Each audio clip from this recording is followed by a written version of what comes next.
as some Buddhist monks did, like Sang Chao.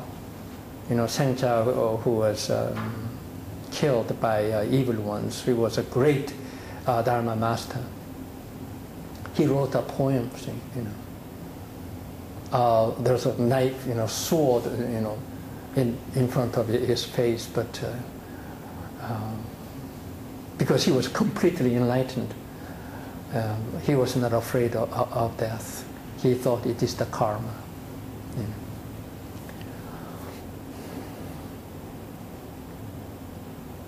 It's easier said than done to keep the calmness, serenity, samadhi of your mind in adverse conditions.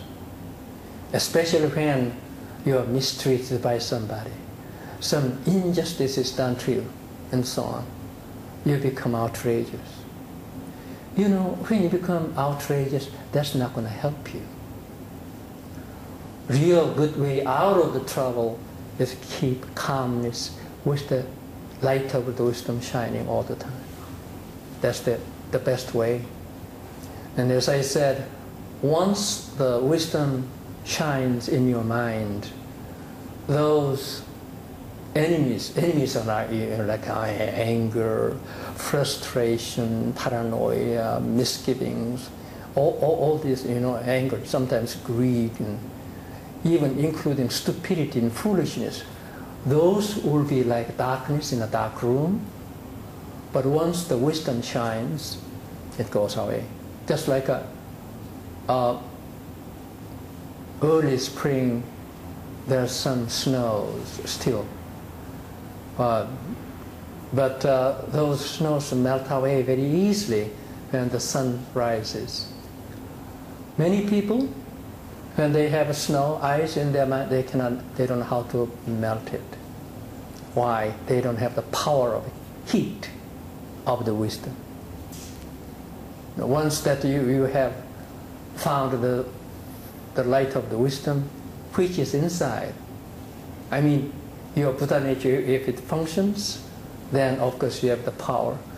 And all those armies of the evil army, well, the enemies, will be like snow melting away under the hot sunlight, sun heat. So in one Buddhist practice, what is of utmost importance is to be enlightened to your original nature. And if you are not enlightened to original nature, when you are in trouble, you don't have the power to conquer those enemies in your mind.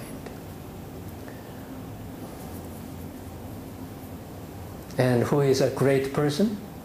Not the one who has political power, not the one who has a lot of billions of dollars or billions. No, the great person is the one who is enlightened to one's own Buddha mind, Buddha nature.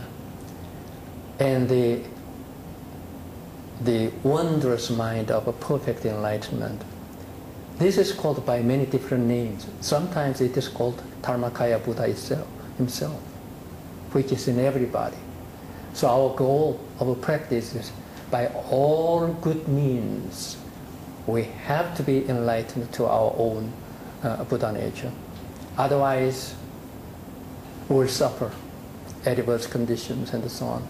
Because the enemies are really, you know, horrible ones inside.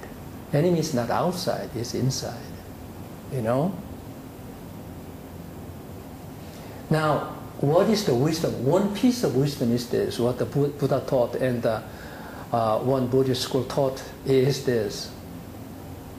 When the wisdom shines, you will experience something like this. This is all like a dream, unreal, illusions, all these are. My mind, the anger,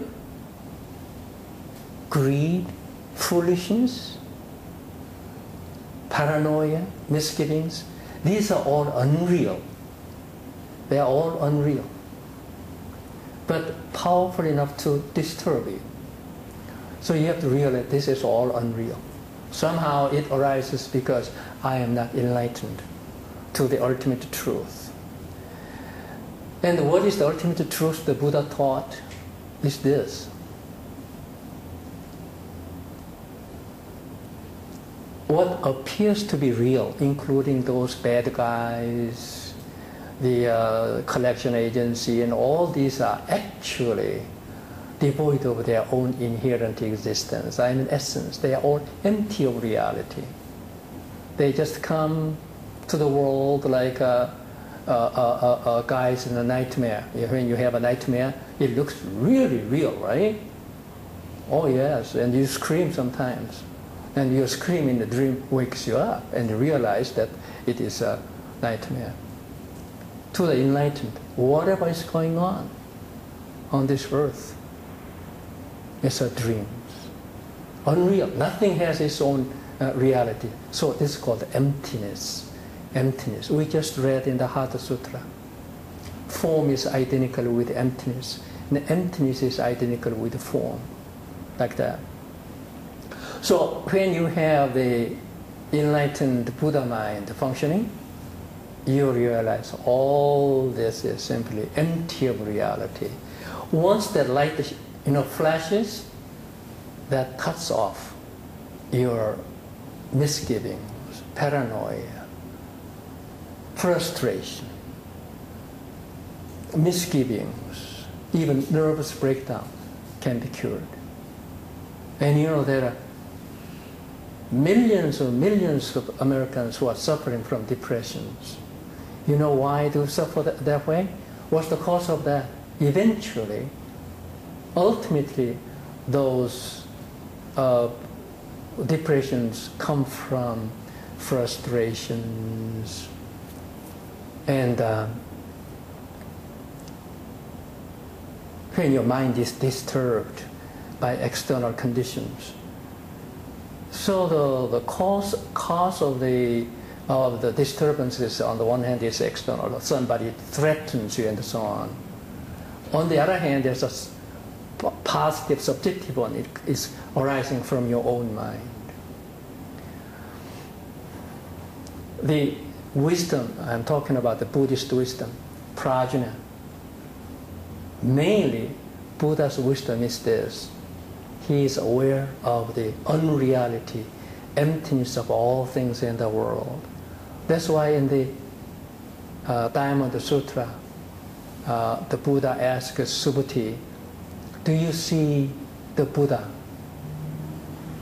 with his in bodily form? And the Subhuti says, no, Lord, I don't see the Buddha in the bodily form. The real Buddha cannot be seen. You're right, the Buddha said, everything with names and forms. Form, you can see them, is unreal, empty of reality, everything is. Therefore, if you see all those things which have forms and names are unreal, if you see that, you see the true Buddha, Tathagata. Very important point. So if you want to see the true Buddha, you must see the unreality of all these things which you can see, hear, and so on. Well, this sounds like a pessimistic, negativistic, but that is the ultimate truth. So what is the essence of Buddha's wisdom inside? The most important one is the seeing the ultimate truth, the reality of all things in the universe. And what is it? That is emptiness. Shunyata, emptiness. So when you are troubled in adverse conditions, have this truth. Wisdom of the Buddha, make it shine.